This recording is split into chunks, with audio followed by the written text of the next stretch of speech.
Assalamualaikum warahmatullahi wabarakatuh. Pemirsa setia channel Bejo Donya Akhirat dimanapun Anda berada. Berikut ini ada catatan Bahsul Masail MBCNU Wanasari Brebes tentang batalnya nasab Ba'alwi.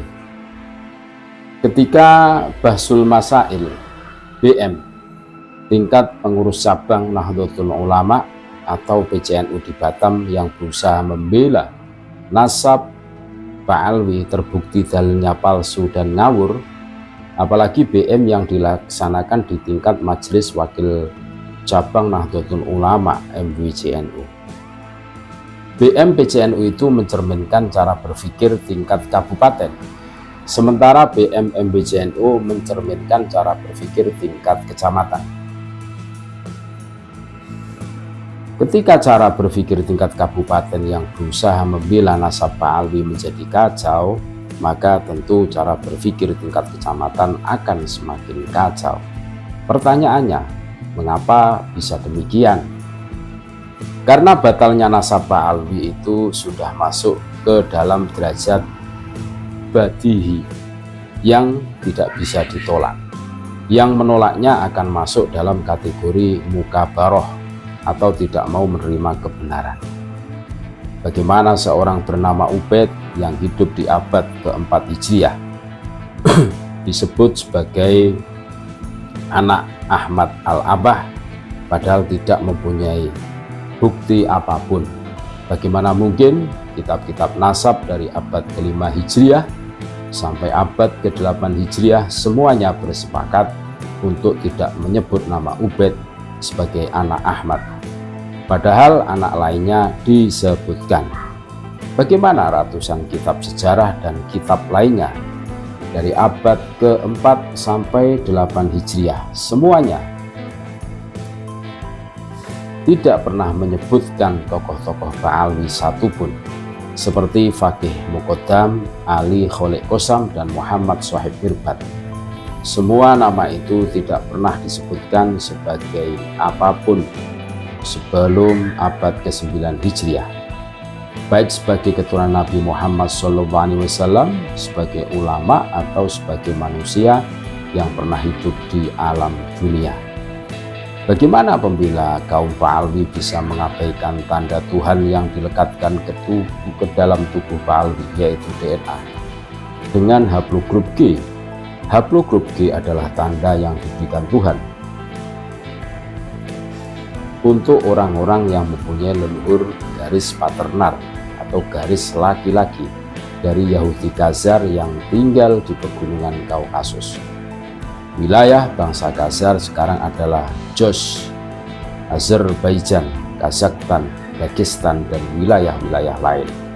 Bangsa Khazar mendirikan kerajaan Yahudi pada abad ke-7 Masehi, ketika kerajaan Islam Bani Umayyah meluaskan wilayahnya ke Kaukasus.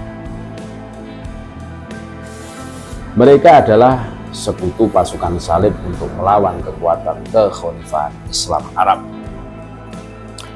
Saya sebut Ba'alwi sebagai Kaukasus India karena bukti hasil tes DNA Najwa Shihab Ba'alwi memiliki kandungan mitokondria DNA atau garis ibu dominan dari Asia Selatan, India, Nepal, Bangladesh, Tamil. Tidak heran secara kasat mata banyak wajah kaum Ba'alwi mirip dengan orang Bangladesh walaupun mempunyai keturunan paternal dari bangsa Khazar. Bangsa Khazar kemudian menurunkan banyak suku bangsa, terutama suku Sirkasia dan Adigia.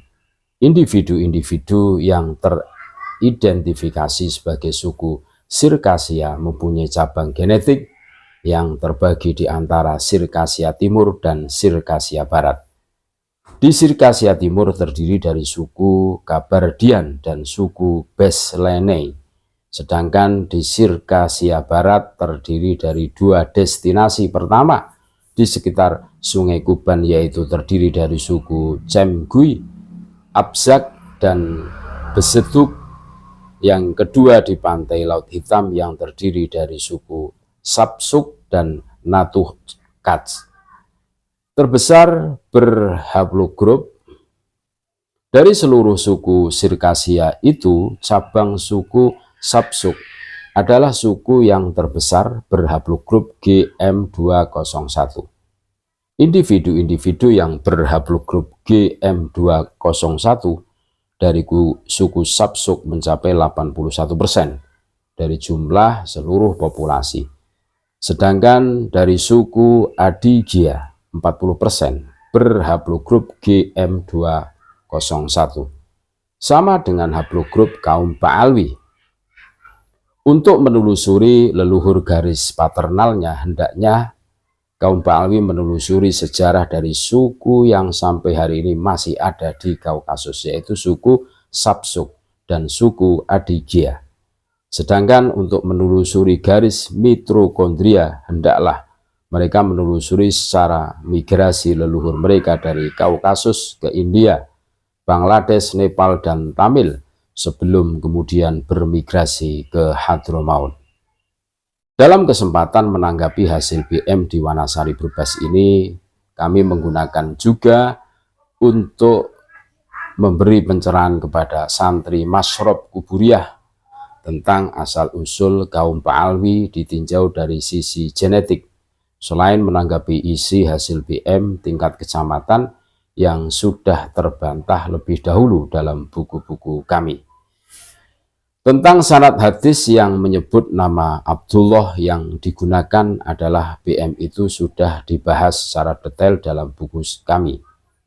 Ulama Nusantara menggugat nasab palsu.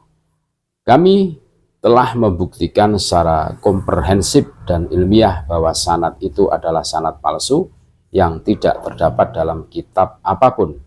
Sanad itu sanad khayalan yang dibuat oleh tangan-tangan jahil yang tidak bertanggung jawab.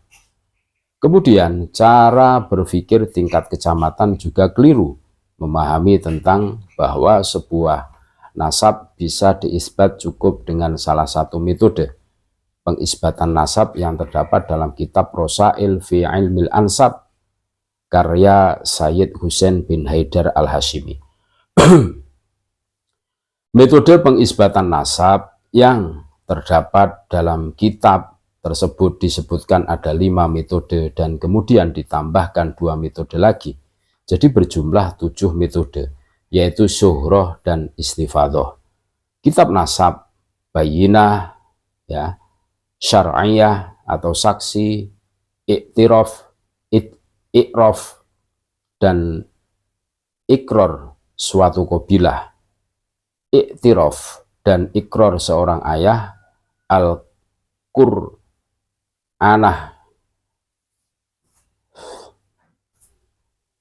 al-qorinah diundi, dan kiyafah melihat kemiripan anak dan ayah.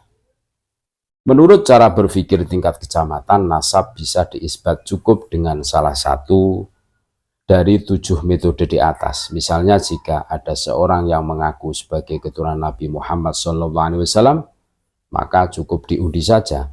Siapkan 2 kertas, yang satu bertuliskan benar dia keturunan Nabi, dan yang satu lagi bertuliskan tidak benar dia keturunan Nabi.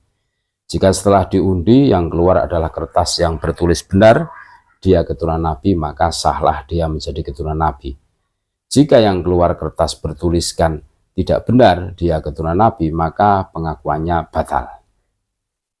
Maka sebagai orang yang pernah menjabat sebagai ketua MBCNU, kami kaget mendengar Ustadz Maimun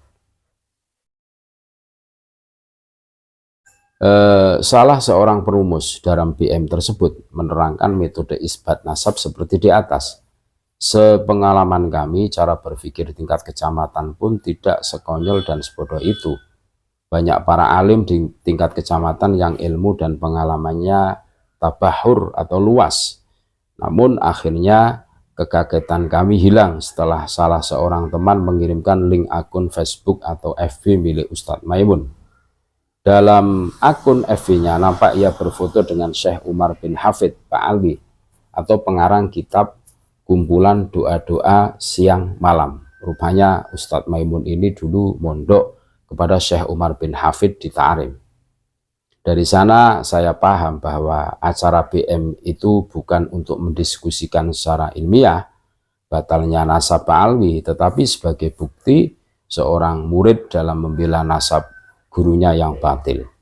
Kendati demikian, kami mengapresiasi cara-cara beradab seperti yang dilakukan Ustadz Maimun dalam membela nasab gurunya tersebut, walau sangat merugikan nama MBCNU, khususnya MBCNU Wanasari. Minimal ia tidak menggunakan caci maki dan cara-cara tidak beradab yang biasa dilakukan oleh pembela nasab Pak Alwi lainnya.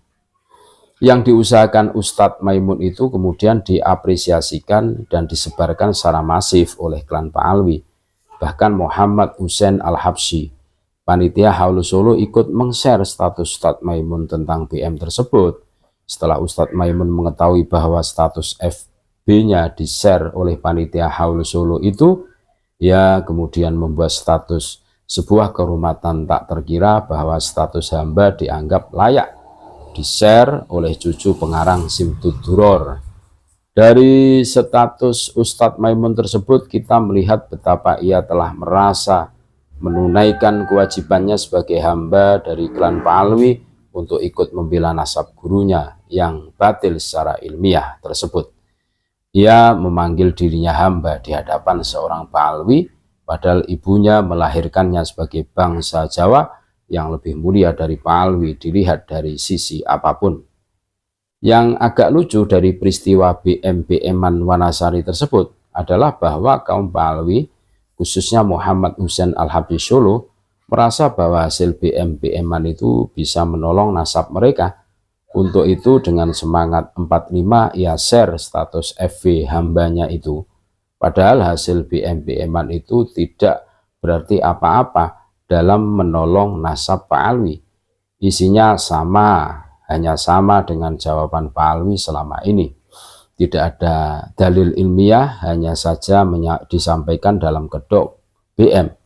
Seandainya pun Pak Alwi bisa membujuk LBM PBNU melaksanakan BM untuk mensokhehkan nasab mereka, maka usahanya mereka tidak akan berhasil karena keputusan nasab mereka sudah qot'i badihi, yang berusaha mengutak-ngatiknya tanpa dalil ilmiah hanya akan menampakkan kebodohan di hadapan alam semesta. Penulis Kiai Haji Imaduddin Usman Al-Bantani. Mudah-mudahan bermanfaat. Assalamualaikum warahmatullahi wabarakatuh.